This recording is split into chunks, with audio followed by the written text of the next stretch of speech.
Tiga orang menanti sidang dengan kepercayaan diri yang sangat besar. Ketiganya yakin betul akan diputuskan menjadi penghuni surga. Namun, pengadilan Allah jauh berbeda dengan pengadilan manusia. Allah Maha Tahu segala hal meski ukurannya sebesar zarah. Allah pun memiliki sifat Maha Adil yang memutuskan setiap perkara tanpa zalim. Tiga orang yang merasa menjadi calon penghuni surga ini pun tergelak. Mereka yang terdiri dari orang-orang salah itu justru berakhir di neraka. Mereka diseret dengan kasar ke dalam api yang membara. Apa gerangan yang terjadi? Rupanya mereka hanyalah saleh di pandangan manusia, namun tak mentauhidkan Allah dalam niat amal mereka. Orang pertama dipanggil menghadap Allah. Ia merupakan seorang pria yang mati syahid. Si pria mengakui banyaknya nikmat yang diberikan Allah padanya. Allah pun bertanya, apa yang telah kau perbuat dengan berbagai nikmat itu? Mujahid itu menjawab, saya telah berperang karenamu sehingga saya mati syahid, ujarnya. Allah pun menyangkalnya, kau telah berdusta. Kau berperang agar namamu disebut manusia sebagai orang yang pemberani. Dan ternyata kamu telah disebut-sebut demikian, firman-Nya. Mujahid itu pun diseret wajahnya dan dilempar ke jahanam. Orang kedua pun dipanggil. Ia merupakan seorang alim ulama yang mengajarkan Al-Quran pada manusia. Seperti orang pertama, Allah bertanya hal yang sama, apa yang telah engkau perbuat dengan berbagai nikmat itu?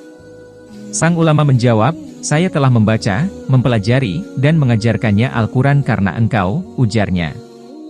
Namun Allah berfirman, kamu berdusta. Kau mempelajari ilmu agar disebut sebagai seorang alim dan kau membaca Al-Quran agar kamu disebut sebagai seorang qari, Allah mengadili. Sang alim ulama pun menyusul si Mujahid, masuk ke neraka yang apinya menjilat-jilat. Orang ketiga pun dipanggil. Kali ini ia merupakan seorang yang sangat dermawan. Sang dermawan dianugerahi Allah harta yang melimpah. Allah pun menanyakan tanggung jawabnya atas nikmat itu, apa yang telah engkau perbuat dengan berbagai nikmatku, firman-Nya. Sang dermawan menjawab, saya tidak pernah meninggalkan sedekah dan infak di jalan yang engkau cintai, melainkan pasti aku melakukannya semata-mata karena engkau, jawabnya. Ia pun tak jauh beda dengan dua orang sebelumnya. Kau berdusta, firman Allah. Kau melakukannya karena ingin disebut sebagai seorang dermawan. Dan begitulah yang dikatakan orang-orang tentang dirimu, firman-Nya. Sang dermawan yang ria ini pun diseret dan dilempar ke neraka, bergabung dengan dua temannya yang juga menyimpan sifat ria di hati. Di mata manusia, ketiganya merupakan seorang yang taat beribadah dan diyakini akan menjadi penduduk surga. Namun, hanya Allah yang mengetahui segala isi hati hambanya. Ketiganya tak pernah mengikhlaskan amalan untuk Allah, melainkan agar diakui manusia. Mereka pun berakhir di neraka dan menjadi penghuni pertama neraka. Kisah pengadilan akhirat tersebut terdapat dalam hadis Rasulullah dari Abu Hurairah.